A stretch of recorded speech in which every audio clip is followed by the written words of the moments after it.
Hello साथियों, नमस्कार। मैं आज आप सभी के बीच इंडियन ज्योग्राफी का विषय लेकर आया हूं। आज इंडियन ज्योग्राफी की पहली टॉपिक पर आप लोगों के साथ बात करूंगा। इस टॉपिक की नाम है भारत की स्थिति एवं विस्तार। तो आज की टॉपिक का नाम है दोस्तों, भारत की स्थिति, भारत की स्थिति एवं विस्तार, भारत की स्थिति एवं विस्तार। आज का टॉपिक का नाम दोस्तों भारत की स्थिति एवं विस्तार, भारत की स्थिति एवं विस्तार। आज हम लोग इस टॉपिक पर बात करेंगे और ये हम लोग आगे पढ़ेंगे धीरे धीरे। इसमें हम पढ़ेंगे क्या, भारत की स्थिति को देखेंगे, विश्व में भारत की क्या स्थिति है, यानी ग्लोब पर भारत की क्या स्थिति है। हम ये देखने का प्रयास करेंगे कि ग्लोब पर भारत की स्थिति क्या है। दूसरा, भारत का जो विस्तार है वह विस्तार एशिया महादेश में कहाँ है, एशिया महादेश में भारत कहाँ है। और तीसरा हम लोग देखेंगे कि भारत का अक्षांश और देशांतर विस्तार क्या है, अक्षांश विस्तार और देशांतर विस्तार क्या है। तो इस टॉपिक से हम लोग को मुख्य और ढेर सारी बातें, लेकिन हम इस बिंदु पर देखेंगे ग्लोब में भारत कहाँ है, एशिया महादेश में भारत कहाँ है, अक्षांश देशांतर भारत के बारे में। तो आप देखेंगे दोस्तों, ग्लोब में जब हम भारत को देखेंगे, हम जब ग्लोब में भारत देखते हैं, आप देखेंगे एक मैप ऐसे बना दीजिए। आप देखेंगे कि ये जो 0 डिग्री अक्षांश रेखा है और ये 0 डिग्री देशांतर रेखा है, हमारा भारत जो है यहाँ पर है। तो भारत जो है ग्लोब में कहाँ है, तो उत्तरी गोलार्ध में है, नॉर्थ गोलार्ध में आपका दोस्तों भारत है। भारत किस गोलार्ध में है, नॉर्थ गोलार्ध में है, नॉर्थ गोलार्ध में दोस्तों भारत है। भारत किस गोलार्ध में है, नॉर्थ गोलार्ध में, यानी उत्तरी गोलार्ध में है। एशिया महादेश में भारत कहाँ है, तो ये दक्षिणी एशिया में है। एशिया महादेश में कहाँ है, तो दक्षिणी एशिया में है। और अक्षांश देशांतर विस्तार क्या है भारत का, तो कहा जाता है भारत का जो अक्षांश विस्तार है 8 डिग्री 4 मिनट उत्तरी अक्षांश से 37 डिग्री 6 मिनट उत्तरी अक्षांश है, उत्तरी अक्षांश है। 8 डिग्री 4 मिनट उत्तरी अक्षांश से 37 डिग्री 6 मिनट उत्तरी अक्षांश है। वहीं भारत के देशांतर की जब हम बात करते हैं तो 68 डिग्री 7 मिनट पूर्वी देशांतर, 68 डिग्री 7 मिनट पूर्वी देशांतर से 97 डिग्री 25 मिनट पूर्वी देशांतर है, पूर्वी देशांतर है। अक्षांश रेखा जो है वो सिर्फ दूरी बताती है, देशांतर रेखा जो है दूरी और समय के बारे में बताती है। तो मैं अक्षांश देशांतर का बात वर्ल्ड ज्योग्राफी में करूंगा। अभी मैं फिलहाल आपके साथ इंडियन ज्योग्राफी पढ़ा रहा हूं, अभी मैं आपके साथ इंडियन ज्योग्राफी पढ़ा रहा हूं। तो आप देखेंगे कि जो इंडियन ज्योग्राफी में है, आप देखेंगे अभी हमने बताया था भारत का विस्तार नीचे, सबसे नीचे आपको दिखाई दे रहा होगा, सबसे नीचे 8 डिग्री 4 मिनट उत्तरी अक्षांश, 8 डिग्री 4 मिनट उत्तरी अक्षांश से ऊपर 37 डिग्री 6 मिनट उत्तरी अक्षांश तक। उसी ढंग से आप देखेंगे पूरब में 97 डिग्री 25 मिनट पूर्वी देशांतर, तो पश्चिम में देखेंगे 68 डिग्री 7 मिनट पूर्वी देशांतर, पूर्वी देशांतर। तो ये अक्षांश और देशांतर का क्वेश्चन आते ही रहता है, इस पर आप ध्यान रखेंगे। भारत का अक्षांशीय विस्तार और भारत का देशांतर विस्तार, ये जो बीच में एक खंभा जैसा लकीर दिखाई दे रहा है, यह हमारा मीन टाइम के लिए, यानी भारत में मानक समय रेखा के लिए हमने इसको रखा है। भारत की मानक समय रेखा जो है वो 82.5 डिग्री देशांतर है, 82.5 डिग्री पूर्वी देशांतर भारत का मानक समय रेखा है। भारत की जो मानक समय रेखा है वो 82.5 डिग्री पूर्वी देशांतर है। कई बार एग्जाम में आता है कि ये जो मानक रेखा है वह ग्रीन बीच से कितना आगे चलता है। तो हमारा जो ग्रीन बीच है वो 0 डिग्री देशांतर है, 0 डिग्री देशांतर है।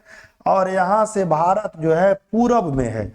पूरब में कितना पूरब है? तो 82.5 डिग्री पूरब है। तो 1 डिग्री बराबर 4 मिनट होता है। तो 82.5 गुने 4 आप जब जोड़ देंगे तो 330 आएगा, यानी 5.5 घंटा आगे चलता है। 5.5 घंटा भारत की जो मानक समय है वह ग्रीन बीच से 5.5 घंटा आगे चलती है, 5.5 घंटा आगे चलती है। इसके बाद देखिए अब अगला क्वेश्चन क्या आता है। अब जो क्वेश्चन आता है दोस्तों, भारत के सबसे उत्तर में कौन है, भारत के सबसे दक्षिण में कौन है, भारत के सबसे पूरब में कौन है, भारत में सबसे पश्चिम में कौन है, इस ढंग से क्वेश्चन आते हैं दोस्तों। तो भारत के सबसे उत्तर में यानी उत्तरतम बिंदु, ये जो उत्तर में है भाई वो सबसे उत्तर में अभी जो है वो लद्दाख है। ये जम्मू कश्मीर का क्षेत्र है, लद्दाख है, जम्मू कश्मीर का क्षेत्र है। ये उत्तरतम बिंदु है, लद्दाख वाला क्षेत्र है। ये जो दिख रहा होगा आप सभी को ये लद्दाख है। यहाँ पर जो है जो जगह है उसका नाम है इंदिरा कौल। तो पूछेगा भाई क्वेश्चन परीक्षा में कि भारत में सबसे उत्तरतम बिंदु कौन है। तो सबसे उत्तरतम बिंदु इंदिरा कौल है, लद्दाख, लद्दाख में है, लद्दाख में है। वैसे ही पूछेगा भारत के सबसे दक्षिण में कौन है। तो यह सबसे दक्षिण वाला बिंदु है। तो भारत के सबसे दक्षिण में यानी मुख्य भूमि का दक्षिणी बिंदु, मुख्य भूमि का दक्षिणी बिंदु, मुख्य भूमि का दक्षिणी बिंदु जब पूछे तब होगा कन्याकुमारी। मुख्य भूमि का दक्षिणी बिंदु जब पूछे तो कन्याकुमारी या केप मेमोरिन, कन्याकुमारी या केप मेमोरिन, कन्याकुमारी या केप मेमोरिन मुख्य भूमि का दक्षिण बिंदु। अगर सीधा पूछे भारत का दक्षिणतम बिंदु कौन है, भारत का दक्षिणतम बिंदु कौन है, तो ये भारत की जो दक्षिणतम बिंदु है वो 6 डिग्री अक्षांश पर है। दक्षिणतम बिंदु जो है वो 6 डिग्री अक्षांश पर है और ये ग्रेट निकोबार के पास है। ग्रेट निकोबार में है इंदिरा पॉइंट, इंदिरा पॉइंट या पिगमेलियन पॉइंट, इंदिरा पॉइंट या पिगमेलियन पॉइंट, इंदिरा पॉइंट या पिगमेलियन पॉइंट। फिर पूछेगा सबसे पूरब में कौन है। तो सबसे पूरब में है अरुणाचल प्रदेश, और अरुणाचल प्रदेश में जगह का नाम है वलांगडू या किबिथू, वलांगडू या किबिथू, वलांगडू या किबिथू, वलांगडू या किबिथू, वलांगडू या किबिथू। सबसे पश्चिम में कौन है। तो सबसे पश्चिम में गुजरात में है, सरक्रिक वाले जगह पर है गौहर माता, सरक्रिक वाले जगह पर है गौहर माता, गौहर माता। ये भारत की जो उत्तर से दक्षिण है इसकी लंबाई है 3214 किलोमीटर। उत्तर से दक्षिण में इसका लंबाई है 3214 किलोमीटर, 14 किलोमीटर। और पूरब से पश्चिम में इसकी लंबाई है 2933 किलोमीटर। उत्तर से दक्षिण में 3214 और पश्चिम से पूरब 2933 kilometre, 2933 kilometre, 2933 kilometre, 2933 kilometre. Bharat का जो क्षेत्रफल है वह है 32,87,263 वर्ग किलोमीटर, वर्ग किलोमीटर, 32,87,263 वर्ग किलोमीटर, 32,87,263 वर्ग किलोमीटर, वर्ग किलोमीटर, 32,87,263 वर्ग किलोमीटर। तो आइए दोस्तों उसी बात को पुनः मैंने दिखाया है। भारत का उत्तरतम बिंदु, तो उत्तरतम बिंदु कौन है। इंदिरा कौल कहाँ है, लद्दाख में, लद्दाख में है। भारत की मुख्य भूमि का दक्षिणतम बिंदु तो कन्याकुमारी या केप मेमोरिन, कन्याकुमारी या केप मेमोरिन। भारत का पूर्वतम बिंदु कौन है, वलांगू या किबिथू, वलांगू या किबिथू, वलांगू या किबिथू। भारत का पश्चिमी बिंदु कौन है, गौहर माता, सरक्रिक गुजरात में, गौहर माता, सरक्रिक गुजरात में। भारत का दक्षिणतम बिंदु कौन है, दक्षिणतम बिंदु इंदिरा पॉइंट या पिगमेलियन पॉइंट, इंदिरा पॉइंट या पिगमेलियन पॉइंट, यह ग्रेट निकोबार में है, ग्रेट निकोबार में है, ग्रेट निकोबार में है। आइए दोस्तों इसके आगे देखते हैं। ये लिख रहा है कि ये भारत से अक्षांश रेखाएं गुजरती है, कर्क रेखा भारत से गुजरती है। आप पढ़े होंगे भारत से होकर कर्क रेखा गुजरती है। 23.5 डिग्री उत्तरी अक्षांश को हम कर्क रेखा कहते हैं। तो ये हमारा है 23.5 डिग्री उत्तरी अक्षांश। ये 23.5 डिग्री उत्तरी अक्षांश को हम कर्क रेखा कहते हैं। और ये 82.5 डिग्री पूर्वी देशांतर को हम मानक समय रेखा कहते हैं, भारतीय मानक समय रेखा कहते हैं। 23.5 डिग्री उत्तरी अक्षांश को कर्क रेखा कहते हैं। 82.5 डिग्री पूर्वी देशांतर को भारतीय मानक समय रेखा कहते हैं। एग्जाम में आता है ये जो कर्क रेखा है किन किन राज्यों से होकर गुजरती है। ये कर्क रेखा किन किन राज्यों से होकर गुजरती है, किन किन राज्यों से होकर गुजरती है। तो कर्क रेखा आप देखेंगे सबसे पहले गुजरात से गुजर रही है, गुजरात के बाद राजस्थान है, राजस्थान के बाद मध्य प्रदेश है, मध्य प्रदेश के बाद छत्तीसगढ़ है, छत्तीसगढ़ के बाद क्या जो है झारखंड है, झारखंड के बाद वेस्ट बंगाल है, वेस्ट बंगाल के बाद जो है त्रिपुरा है, त्रिपुरा के बाद मिजोरम है, त्रिपुरा के बाद मिजोरम है। तो ये 8 राज्य से गुजरता है। अब इसमें दे देगा कि नॉर्थ ईस्ट के किन क्षेत्र से गुजरता है। तो नॉर्थ ईस्ट में त्रिपुरा और मिजोरम से गुजरता है, नॉर्थ ईस्ट में त्रिपुरा और मिजोरम से गुजरता है, नॉर्थ ईस्ट में त्रिपुरा और मिजोरम से गुजरता है। कभी दे देगा सबसे कम लंबाई कर्क रेखा की सबसे कम लंबाई किस राज्य में है। तो देखिए छोटा सा कोना टच कर रहा है राजस्थान का, यहाँ पर राजस्थान का छोटा सा कोना। तो सबसे कम लंबाई जो है राजस्थान में है, सबसे कम लंबाई राजस्थान में है। सबसे अधिक लंबाई दोस्तों मध्य प्रदेश में है। सबसे कम लंबाई सबसे कम लंबाई जो है राजस्थान में है, सबसे अधिक लंबाई मध्य प्रदेश में है, मध्य प्रदेश में है। तो ये 8 राज्य से गुजरता है। क्रम दे देता है, एग्जाम में पूछ देगा कौन राज्य से नहीं गुजरता है। ऐसे जनरली हर एक बार उड़ीसा ही आंसर में रहता है ऑप्शन में, लेकिन आवश्यक नहीं है कि हर बार उड़ीसा ही रहे, कुछ भी रहे। आप इस 8 को याद रखेंगे, अगला अपने आप हो जाएगा। मैप का आप अपने कमरे में एक मैप अवश्य टांग करके रखेंगे, एक पॉलिटिकल मैप और एक फिजिकल मैप, फिजिकल और पॉलिटिकल बार बार देखेंगे, खुद ब खुद सारा क्वेश्चन बनता जाएगा। मैं आज इंडियन ज्योग्राफी का पहला टॉपिक क्लास ले रहा हूं, इसी ढंग से मैं पूरे इंडियन ज्योग्राफी पढ़ाऊंगा। आप जुड़े रहेंगे और मैप पर डेली देखते रहेंगे, खुद ब खुद आपको सारी बातें समझ में आ जाएगी, क्या पढ़ना है क्या नहीं। आगे देखिए ये जो भारतीय मानक समय रेखा है ये 5 राज्यों से गुजरती है। कौन कौन 5 राज्य है? ये है यूपी, मध्य प्रदेश, छत्तीसगढ़, उड़ीसा, आंध्र प्रदेश। उत्तर प्रदेश, मध्य प्रदेश, छत्तीसगढ़, उड़ीसा, आंध्र प्रदेश। यहां भी पूछ देगा किससे नहीं गुजरता है तो आपको दिक्कत होगा, पर याद करके रखेंगे उत्तर प्रदेश, मध्य प्रदेश, छत्तीसगढ़, उड़ीसा, आंध्र प्रदेश। उसके बाद जो क्वेश्चन पूछ देता है आजकल कि भारतीय मानक समय रेखा 82.5 डिग्री पूर्वी देशांतर जो है किस राज्य से होकर किस राज्य से होकर गुजरती है। तो ये ढेर सारा राज्य यहाँ पर लिखा हुआ है किन किन राज्यों से गुजरती है, लेकिन कभी कभी उससे भी ज्यादा घुमा करके दे देता है कि किससे जो है दोनों गुजरती है, यानी किस राज्य से कर्क रेखा भी गुजरती है और मानक समय रेखा भी गुजरती है। किस राज्य से कर्क रेखा भी गुजरती है और मानक समय रेखा भी गुजरती है।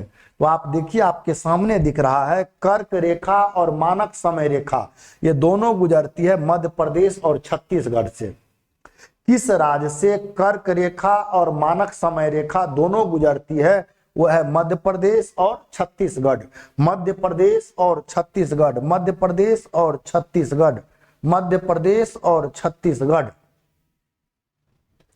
आगे ये क्वेश्चन आता है किस राज्य में यह रेखा एक दूसरे को काटती है।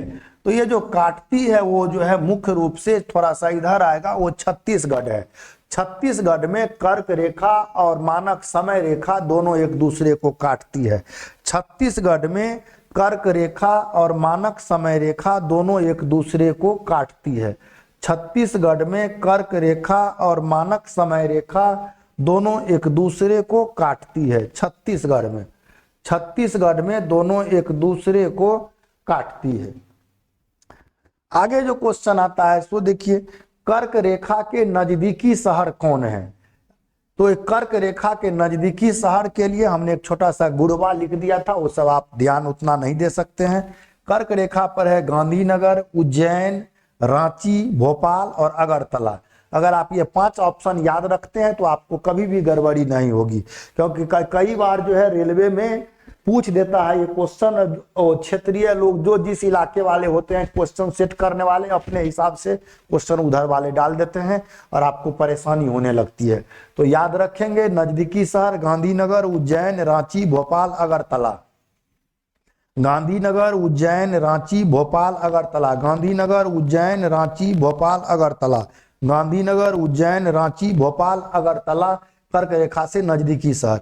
एक आता है कर्क रेखा पर किस राज्य की राजधानी है? तो कर्क रेखा पर जो राजधानी है वो झारखंड की है, रांची। कर्क रेखा पर जो राजधानी है वो रांची है। कर्क रेखा पर जो राजधानी है वो कौन है? रांची है, रांची है। अगला क्वेश्चन है, वर्तमान में भारत में 28 राज्य है और 8 केंद्र शासित प्रदेश है। वर्तमान में भारत में 28 राज्य है और 8 केंद्र शासित प्रदेश है। तो क्षेत्रफल के आधार पर सबसे बड़े राज्य और क्षेत्रफल के आधार पर सबसे छोटे राज्य। तो देखिए, सबसे बड़ा जो है राजस्थान है, फिर सेकेंड में मध्य प्रदेश है, थर्ड में महाराष्ट्र है, फोर्थ में उत्तर प्रदेश है। 1 नंबर में राजस्थान है, 2 नंबर में मध्य प्रदेश है, 3 नंबर में महाराष्ट्र है, 4 नंबर में उत्तर प्रदेश है। 1 में राजस्थान है, 2 में मध्य प्रदेश है, 3 में महाराष्ट्र है, 4 में उत्तर प्रदेश है। कई बार ऑप्शन में पहला सब बच्चे याद रखता है, सेकेंड वाला डाल देगा, तीसरा डाल देगा और 2 नहीं देगा ऊपर वाला, तो आपको चुनने में दिक्कत होगी। उसी ढंग से सबसे छोटे वाला पूछ रहा है, तो ये गोवा है, सिक्किम है, त्रिपुरा है, नागालैंड है। गोवा है, सिक्किम है, त्रिपुरा है, नागालैंड है। गोवा है, सिक्किम है, त्रिपुरा है और नागालैंड है। गोवा है, सिक्किम है, त्रिपुरा है और नागालैंड है। गोवा है, सिक्किम है, त्रिपुरा है और नागालैंड है। गोवा है, सिक्किम है, त्रिपुरा है और नागालैंड है। गोवा, सिक्किम, त्रिपुरा, नागालैंड। गोवा, सिक्किम, त्रिपुरा, नागालैंड। आइए चलते चलते कुछ पेंच का बात कर ले। तो ये जो पेंच देखिए आपके सामने, हमने सिर्फ नॉर्थ ईस्ट का नक्शा यहाँ पर डाला है आपके सामने। तो ये नॉर्थ ईस्ट से संबंधित कभी कभी क्वेश्चन आता है। 7 बहनों का राज नॉर्थ ईस्ट को कहा जाता है। तो इसमें क्वेश्चन देखिए क्या क्या आता है, पूछ देता है असम की सीमा जो है कितने राज्यों को टच करती है? तो असम की सीमा दोस्तों 7 राज्यों को टच करती है। 7 राज्यों को टच करती है। यहाँ पर ये बीच में आपको असम दिखाई दे रहा है, असम दिखाई दे रहा है। असम के ऊपर दोस्तों अरुणाचल प्रदेश है, अरुणाचल प्रदेश। असम के राइट में देखेंगे दोस्तों नागालैंड दिखेगा, नागालैंड के बाद मणिपुर दिखेगा, मणिपुर के बाद मिजोरम दिखेगा, मिजोरम के बाद त्रिपुरा दिखेगा, और असम के नीचे दोस्तों ये मेघालय दिखेगा।